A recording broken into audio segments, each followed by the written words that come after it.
এক সারা জাগানো আয়োজনের মধ্য দিয়ে আগরতলা সরকারি দন্ত কলেজের চত্বরে আজ নতুন চিকিৎসকদের সাদরে বরণ করা হয়।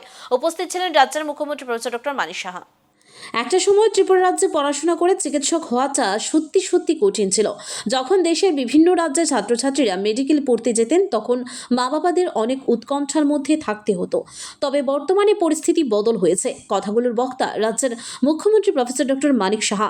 এখানে উল্লেখ করা প্রয়োজন, এক সারা জাগানো আয়োজনের মধ্য দিয়ে আগরতলা সরকারি দন্ত কলেজে চত্বরে আজ নতুন চিকিৎসকদের সাদরে বরণ করা হয়। এই অনুষ্ঠানে নিজের আলোচনায় অংশগ্রহণ করে মুখ্যমন্ত্রী উপরে উল্লেখিত কথাগুলো বলা ছাড়াও আশা প্রকাশ করেছেন, যারা এই কলেজ থেকে পাশ করবে তারা আগামী দিনে প্রকৃত অর্থে মানব সেবা করতে পারবে।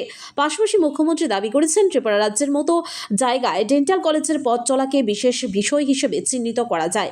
মুখ্যমন্ত্রী দাবি করেন, বেশ কয়েকজন অভিভাবক ওনার সাথে দেখা করে প্রণাম করতে চেয়েছেন, কারণ তারা মনে করেন একমাত্র ত্রিপুরাতে এই পরিষেবা থাকার ফলে তাদের ছেলে বা মেয়েরা ডাক্তার হতে পারবে এবং এটা রাজ্যের ক্ষেত্রে বড় পাওনা বলে মুখ্যমন্ত্রীর দাবি।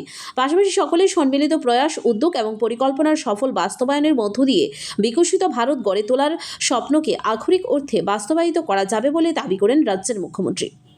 কোন স্টুডেন্টের গার্জিয়ান আমার সাথে দেখা করতে এসেছিলেন, উনি আমাকে নমস্কার করতে এসেছিলেন। উনি বলছেন যে আমি আপনার কাছে কৃতজ্ঞ। বললাম কেন?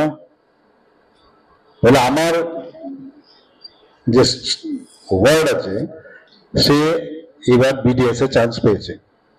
আমার পক্ষে সে নিট পেয়েছে ঠিকই, কিন্তু আমার পক্ষে তাকে বাইরে পড়ানোর মতো অবস্থা আমার নেই, আমার সে টাকা পয়সা নেই।